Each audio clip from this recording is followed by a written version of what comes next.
strange. That was also strange. The whole day was quite strange. Interesting.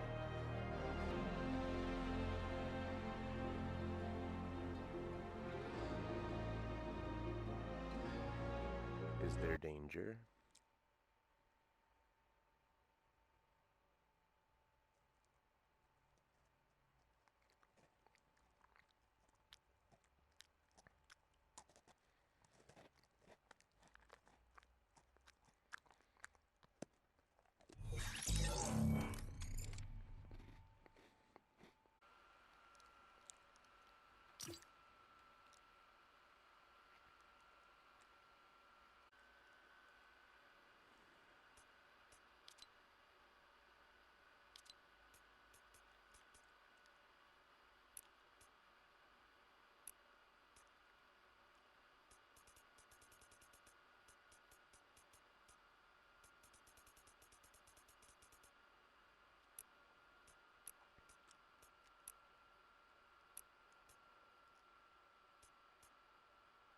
Two days?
Yo, what up?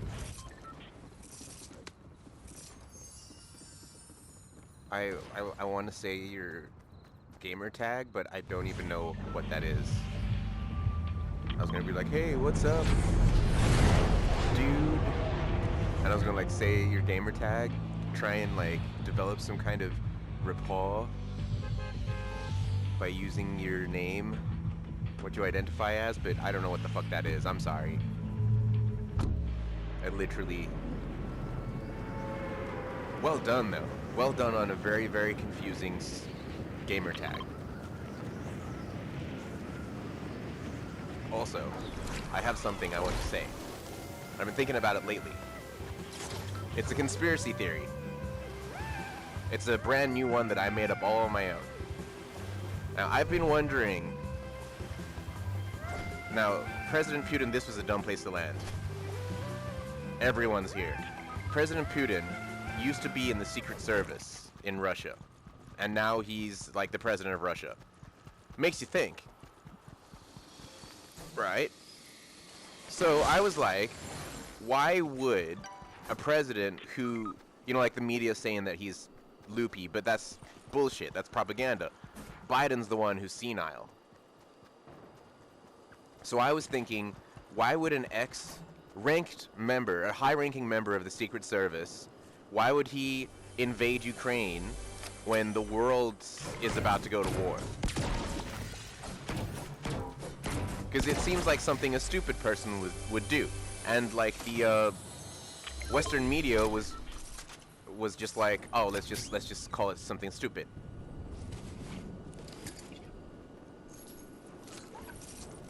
I think I figured it out. And we are all in big, big trouble. And I don't know if everyone's fell for it. It seems like they have.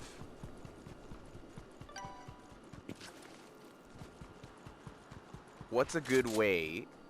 Okay, here's a little tiny piece of information. Out of all the information about Ukraine, there's only one piece of information that's relevant. I heard that Ukrainian forces on the border going into neighboring countries were looking for Russian sleeper agents amongst the people. And I was like, what the fuck? Does that make any sense to you? This is from a valid source of information. This isn't like I'm not on any... Oh, I can't say that. I probably am on a few, but most of the time, most of the social media that I follow is from legitimate sources like military sources or United Nations or refugee organizations, which I can't remember the exact source, and maybe I just trusted it, but it's this funny thing. I remember it was a trustable resource because obviously that's the first thing that I think of when I hear information like that. I think like, oh, well, is this valid? You know, is this just bullshit? So obviously I looked at the resource and was like, okay, that's a valid resource. That's just the type of guy that I am. But a sleeper agent, do you know what a sleeper agent is? It's a very strange thing for someone to say. Sleeper agents are like not even real. A sleeper agent is a pure thing of science fiction. Like the fact that a sleeper agent could exist at all. A sleeper agent is someone who has been programmed. It's like the first Zoolander movie. I don't know if you've seen that, but I'll just explain it. A sleeper agent is someone who's been hypnotized. At some point, they've been kidnapped, taken to a facility, a secret military facility, and they've been hypnotized and set up with a trigger word.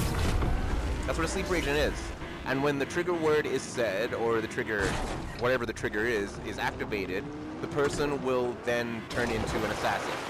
And they've been like secretly trained, they've been hypnotized and trained without knowing it. Where's your car? I've gone past it. Oh crap. Oh crap. Oh crap. Come on, you can do this. Don't jump in my car. Yes, I'm away. I'm away. Oh crap. No, they got me. Almost got me. They got me. I guess I was gonna invite you to my party, but I don't know where you at. So why would they be looking for sleeper agents? If sleeper agents don't even exist, like they're, oh yeah, just casually looking for sleeper agents, and I'm like, how the fuck would you know if someone's a sleeper agent?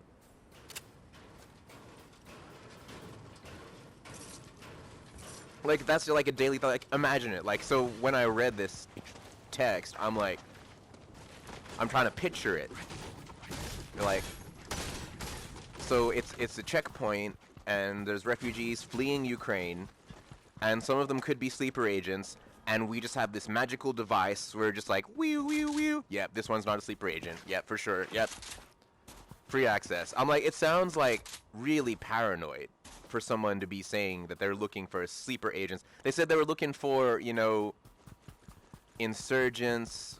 I can't remember. 3 things, and then sleeper agents. So they're looking for Russian dissidents, or I don't know. Can't remember, but it's all I can remember is it said sleeper agents. What if Ukraine is actually secretly an ally of Russia?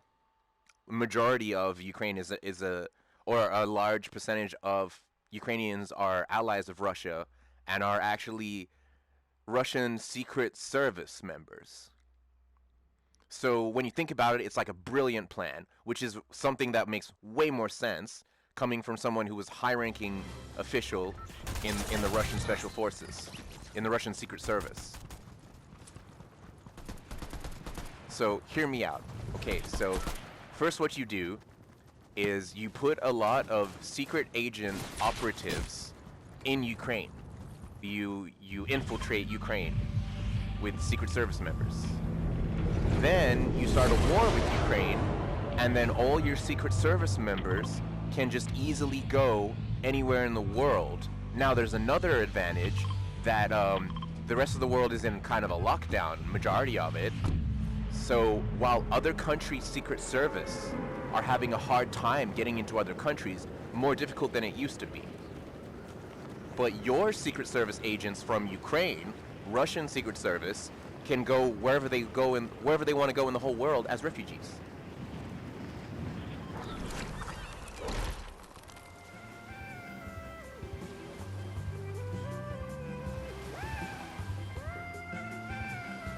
Because right now, you can get into pretty much anywhere in the world if you're a Ukrainian refugee, and you don't even need a vaccination status. You know, they're just letting people in like willy-nilly. It's like, oh, you're from Ukraine, please, quickly, come to my country, and doing like very little checkups. Allowing for all these Secret Service agents to infiltrate the entire world from Russia in advance to the oncoming war. So suddenly, when this war comes, when it does, if it does, hopefully it doesn't, but if this war comes that's supposedly coming, shit's just gonna be blowing up all over the planet. Now, if you look back, there's actually been a lot of shit blowing up lately. If you've been paying attention, all the information gets leaked. If you've been paying attention, if you've been watching YouTube enough, like if you watch, like, I don't know, Strange Things, not Stranger Things, but like, I guess not everyone's like me. But like, I'm always looking at weird shit, like weird weather events, and like, there's been a lot of shit blowing up, I've noticed. And you know, they're just like, oh wow, something blew up in China, and there's just nothing else, no information about it, no media coverage, just footage of something blowing up in China. Now you can't really deny the footage because it's a pretty big explosion. I mean, something blew up in Lebanon. I'm just talking about the big explosions. There's been lots of little ones. Something just blew up in Crimea. So the thing, okay, first of all, another thing, I forget that everyone's not like me. So, Secret Service, you know it exists, but you don't know what it does. Secret Service, they infiltrate other countries and basically just fuck them up from the inside, by any means possible. So, like, you could get a Secret Service agent from any other country just coming in to your country and controlling the drugs, for example. So, like, you know, you think your drug dealer is like some criminal from the streets, gangsta, but really he's a government official from another country. And he's just there to, like, just control, have as much control as possible, you know, like, so if he's a drug dealer, he can control all the people who use his drugs, and they basically become a small army.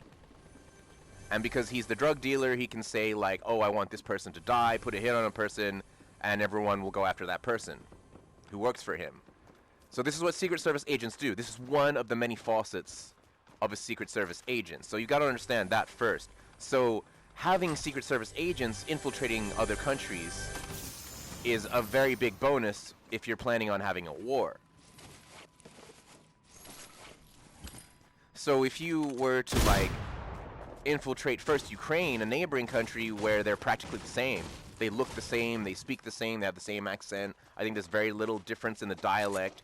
There's, even if someone from Poland can, like, there's little difference in the dialect between Polish and Russian. But Ukrainian and Russian, there's even less of a difference. So you could easily, so I think what Russia has done right now has just infiltrated the whole world, and it's too late.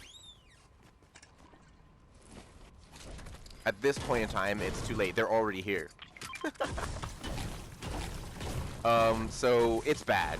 That's bad. So that means Russia doesn't care about blowing up their own people. They never have. They don't care about shooting their own people. Like, based off of World War II. I don't know what the ratio is, but I think... Yeah, but everybody knows, like, Russia doesn't really care about human life of the individual. It's more about the majority. So they will sacrifice a lot of people. So it's not like they're not going to drop bombs just because we're infiltrated with all these Secret Service members of Russia. Another thing, like, if you know about Russian Secret Service, is like they're very unorganized. They're like the different. If you know about the CIA, they report. So the thing that you probably know about the CIA, but you didn't realize, is self-destructive messages. So like in the CIA, you know that like that whole gag, like this message will self-destruct. Yeah, that was like the CIA's gig during the Cold War in the Middle East between CIA and KGB. CIA had messages that would self-destruct because they didn't want the Russian Secret Service to find out what they were communicating. So they would self-destruct. They literally used to do that. That's a real thing. It's a secret thing, but it's real. Now, Russia has a different strategy. You know what they do? They don't do anything. They don't communicate at all. And that's how they keep everything secret. So while you got the CIA over there going to all this trouble to keep an information secret, KGB just get put into enemy ground and they never report back. KGB don't do any reporting. That's how the two organizations work. So if there are Russian Secret Service in our country, you're not going to know about it. They will never send a communique back to Russia. That's not how their organization has ever worked. That's how they stay covert.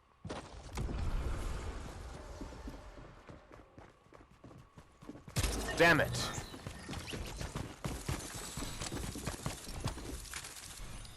So it's quite possible that right now we have a bunch of Russian secret agents just all over the world. And they will never answer back to Russia. And, you know, they still wonder what's happened to the KGB agents from the last Cold War, if they're still out there. Because they could be, because they never report back. Like, Russia has no idea whether their secret agents are dead or what's happened to them. That's the beautiful thing about being a Russian secret agent, is like, you could just join the Russian Secret Service, they just put you somewhere, and that's just it. You just do your own thing, and all you do is you just try and manipulate everything as much as possible to make it so that you and Russia come out on top. And they don't ask you for, you know, like how Russia is kind of unorganized, the whole country. You know, like there's all these dudes just running around doing their own thing, and the government doesn't really give much of a fuck. Kind of free when you think about it. There's aspects of the United States that's free, there's aspects of Russia that's free. Both of them are and aren't free. They have different aspects. But when you think about Russia, I mean, when you're in Russia, you can just be driving around in a tank, you can have an AK-47, you can be doing whatever the fuck you want out in the middle of nowhere, and no one's gonna bother you. Whereas in the United States, you can be out in the middle of nowhere, you can have a tank, you can have an AK-47, and people are gonna be like, hey, what's that guy doing with a tank and an AK-47? And the cops will come and you get like 5 stars in GTA.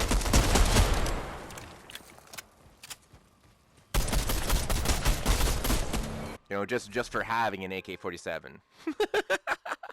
Whereas in Russia, so Russia is like more lax, you might say. It's chaotic. The problem is, okay, Russia seems like a better option. It does. Like if you're thinking, oh, I could be a secret agent, I could be United States, or I could be Russian. Russian does look better.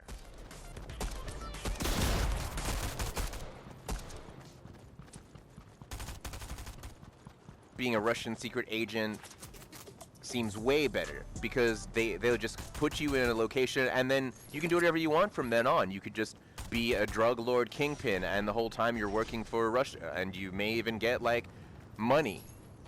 You know, they don't communicate back to Russia, so no information goes back to Russia that I know of. But that doesn't stop them. They could find out where you are and send someone and send a crap ton of money, a crap ton of guns, crap ton of explosions, explosives. So it does seem like a better option to work for Russia. But the thing is that Russia is fucked up. Russia just fucks everything up. Like, for an example, well, they don't fuck everything up, but they fuck things up really bad. Like, example, in the Iraq War, there was a Russian air base that the United States used. So it was an old Russian air base, right? Now, the Russians fucked up that air base so much that it was actually hazardous. It was toxic. And a lot of the soldiers that came back from that Air Force base from the United States in the Russian air came back with leukemia and cancer and various sicknesses. So this is why, like, it might look like a better thing to join Russia, like, if you're selfish. If you only care about yourself and don't care about the well-being of others, then joining the Russian Secret Service is definitely the best for you. If you're a narcissist, if you're like, you know, put yourself before others. But if you give a shit about the world, you wouldn't join the Russian Secret Service, because the United States Secret Service is actually trying to do the right thing. Whereas Russia doesn't give a fuck. Like, for example, okay, like, if we let Russia take over the whole world, it would all look like Russia. How does Russia look?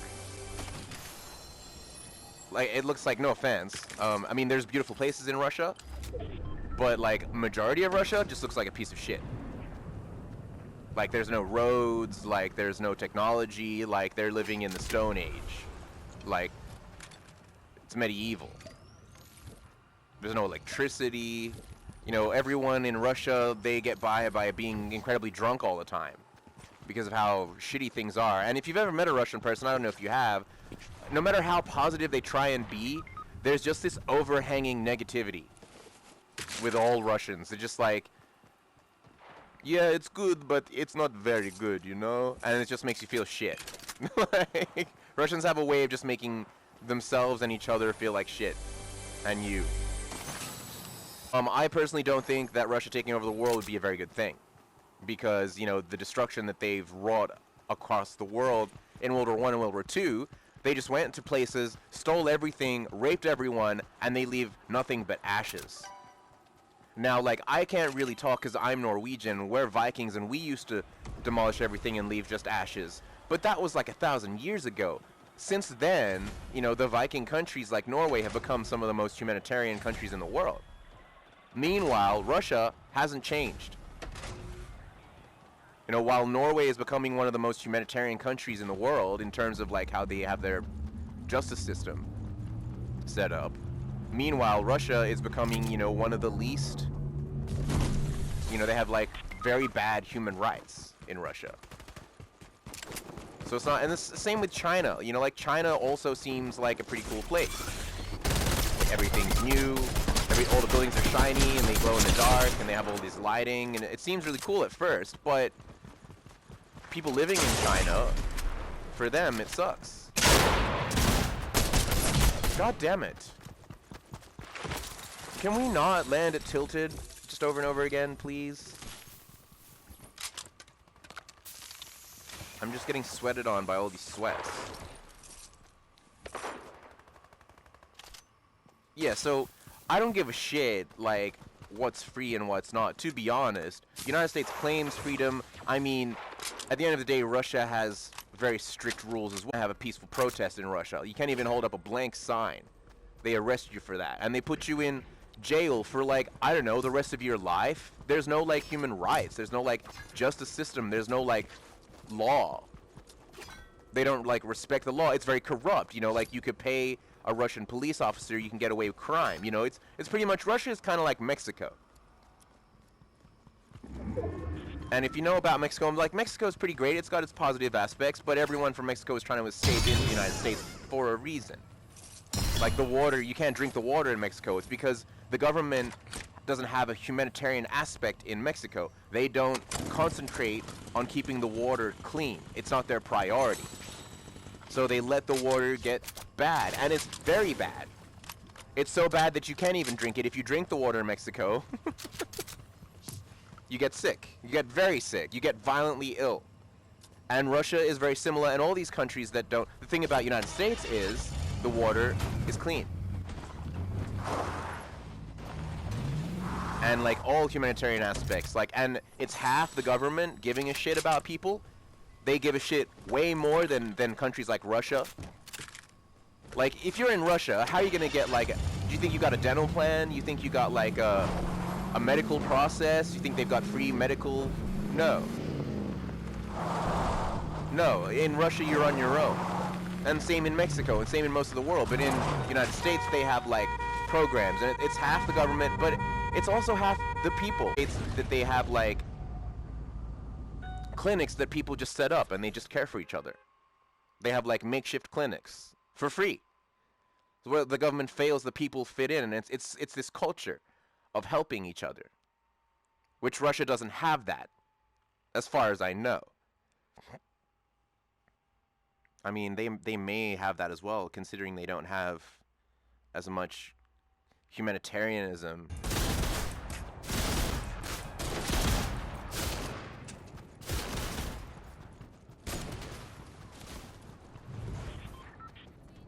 But the way I see it, you can dance around the facts all day, and you can say, I know a lot of socialist, leftist people, and they talk about politics in all different kinds of ways. But the truth is that like countries like Russia and China are less humanitarian and became communist. Communism is a concept that came from Europe.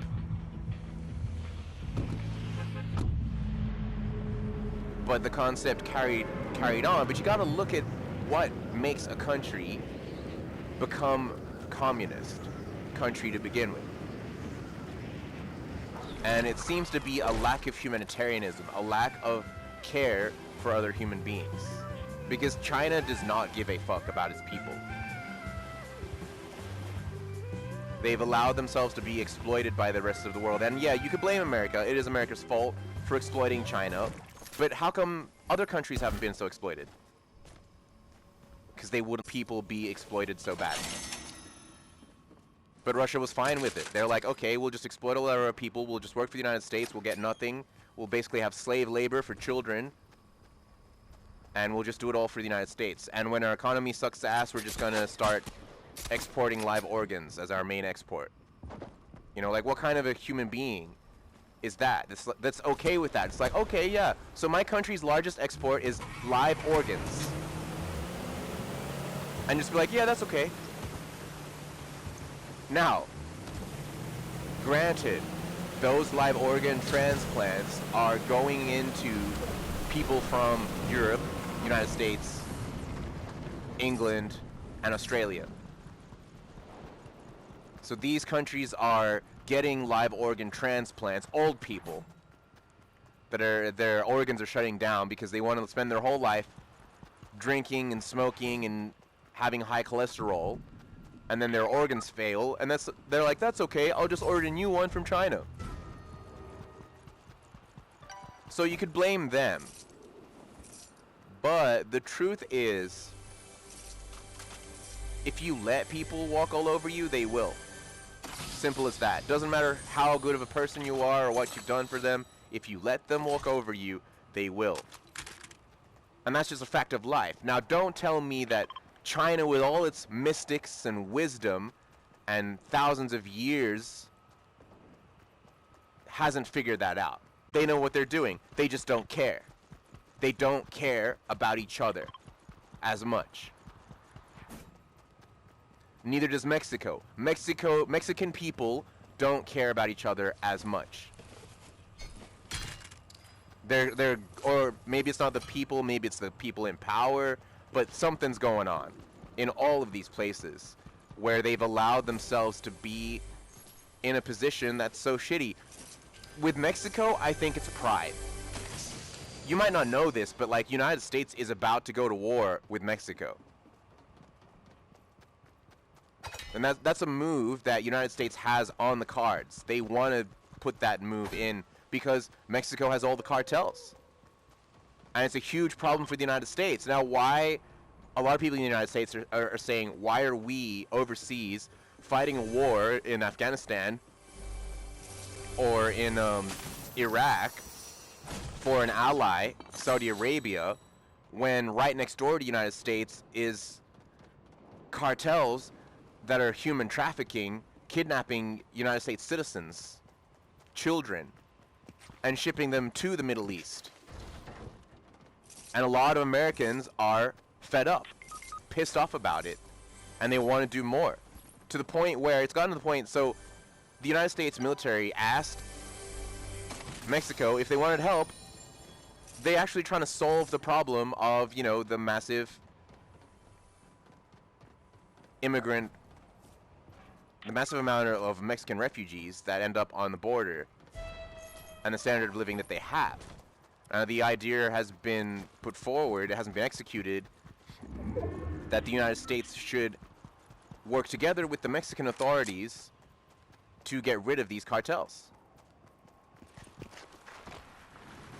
But the Mexican government said no, because they're too proud. They're too proud to admit that they need America's help. They're too proud to admit that, you know, the United States has a better country. They're too proud to admit that their country is, or maybe they're enjoying the human slave trade.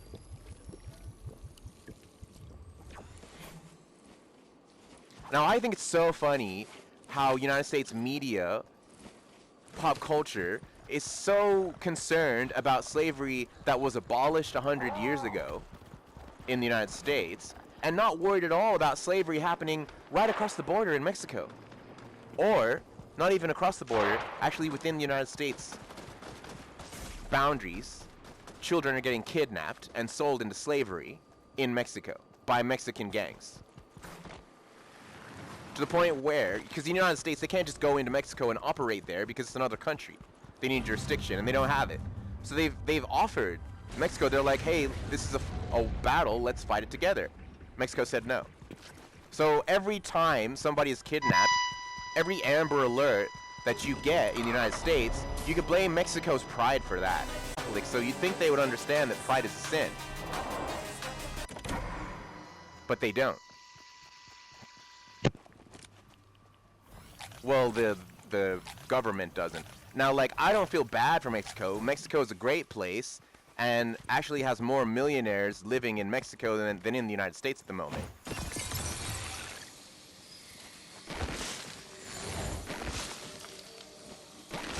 But you know, they just don't give a shit. Like, same with Brazil.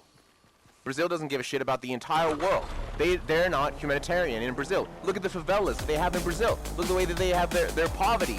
And it doesn't help them, because did you know that the gangs in the favelas in Brazil have the most sophisticated weaponry than any organization in the whole world, any non-government organization in the whole world? They have better technology than their own police force. Did you know that? So by neglecting their poverty situation, they're not helping anyone, they're not helping themselves.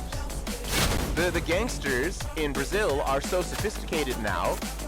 You know, Brazil is the only police force that legally has heavy machine guns.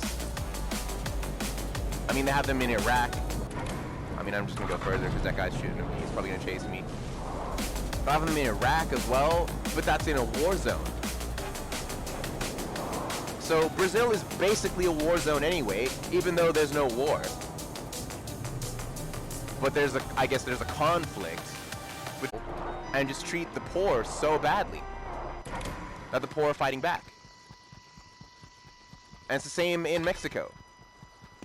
But Brazil I'm focusing on because Brazil hosted the Olympics, and they made the whole world sick because their water is not drinkable by standards.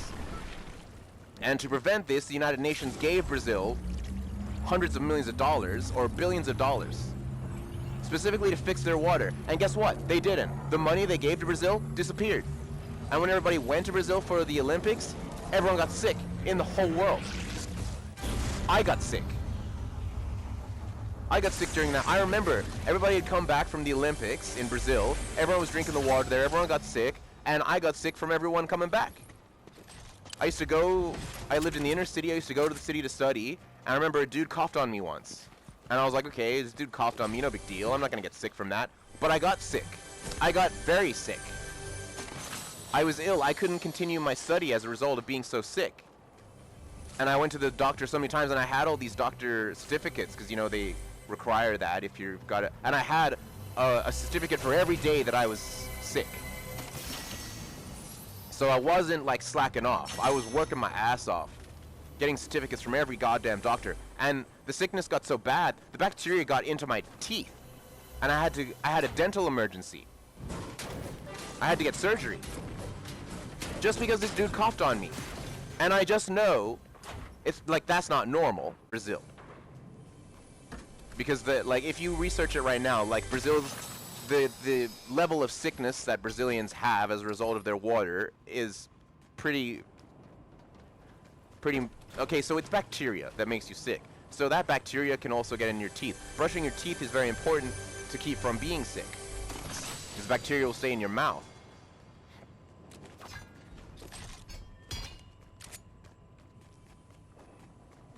So if someone coughs on you, and if there's a, very, very advanced bacteria, and that bacteria can go into your teeth and cause you to have dental problems also.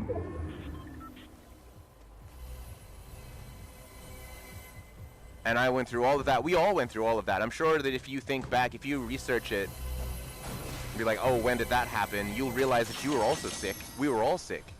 And actually a lot of people died as a result of being sick, because Brazil doesn't give a fuck about any of us.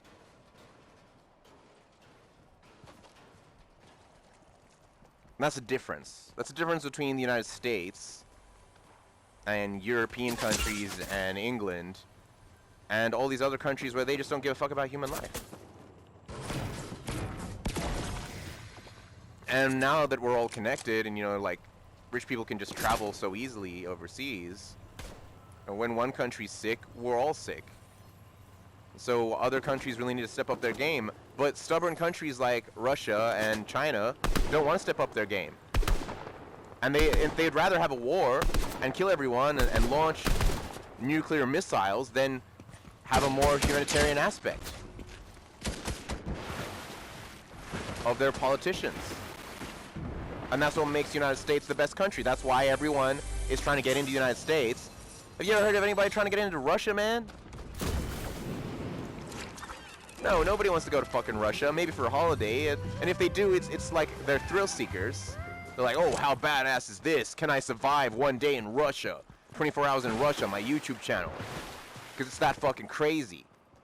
The only people trying to go to Russia are people who are already Russian and are too full of pride to admit that their country's a little bit fucked up. And they're still acting like it's the best country because they're just nationalists. They're just patriotic. Anyone with half a brain would leave Russia because it's a fucked up place. Same with all the places that everyone's trying to get out of, like all of Central America, South America, Brazil, Mexico, El Salvador, Colombia, all these places where you can blame the United States for their influence, but really they're allowing themselves to be exploited. And they've got no problem being the fucked up people that they are. They got no problem being the fucked up country that they are, even when you give them hundreds of millions or billions of dollars to fix their shitty fucking economy. They can't be helped.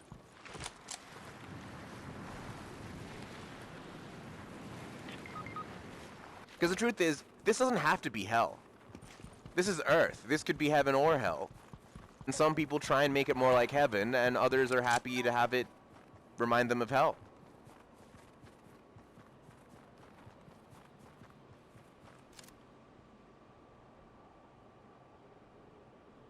Everyone being sick, that's more like hell. You know, what happens when you're sick? Like, you might think like, oh yeah, being sick, that's pretty normal, we get sick all the time. But actually, when you get sick, you can't work. So how are you going to support yourself? How are you going to eat? How are you going to support your family if you're sick? So by making everyone sick, by not giving them the level of care that they need to function, you're making everybody suffer. So in countries like Brazil, they're just making all their people suffer. You got to wonder, you know, who's in charge? Who's in charge of Brazil? Because whoever it is, they're just making everybody suffer. And sometimes the whole world has to suffer as a result. Like, for example, right now, if you go to Brazil, you'll get sick, you'll come back here, and you'll bring this bacteria with you that'll cause me to need dental surgery again.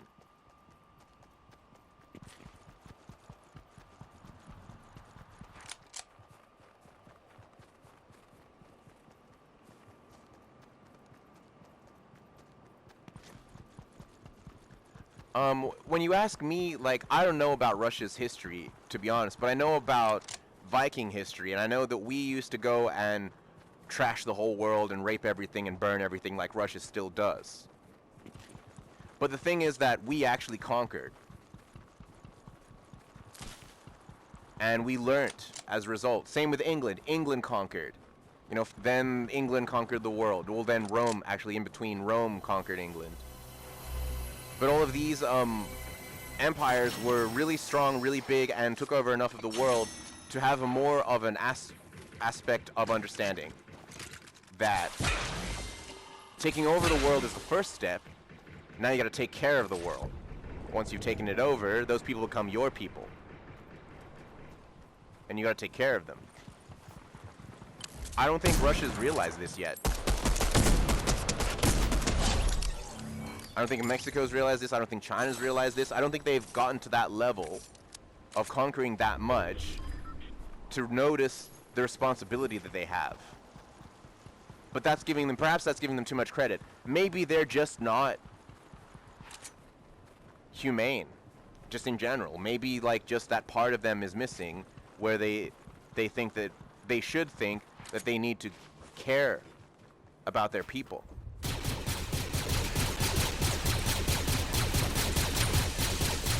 But they just don't. Careful now.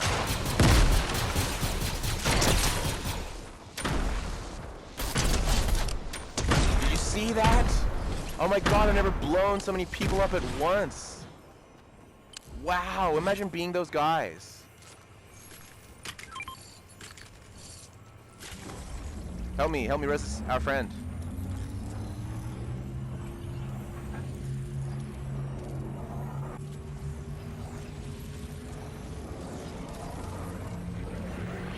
Remember, child, greed is a sin.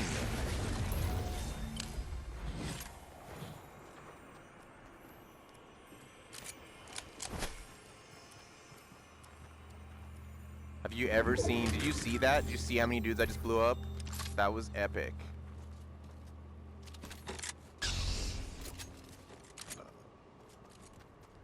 So, like, in a sense,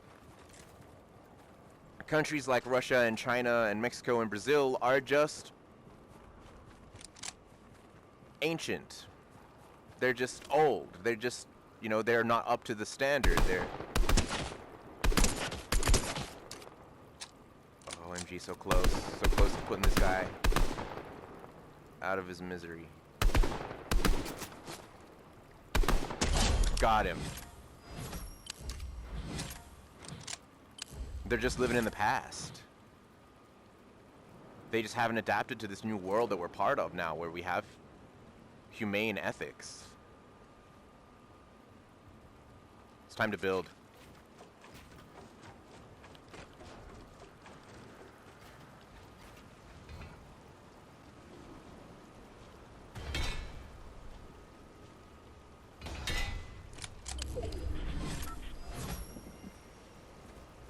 Alright, we gotta move.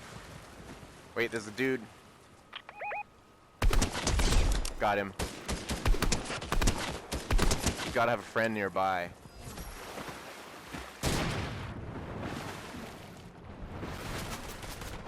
Found him.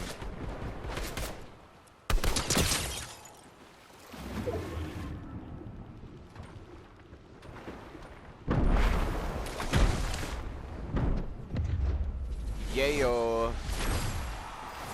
For the win!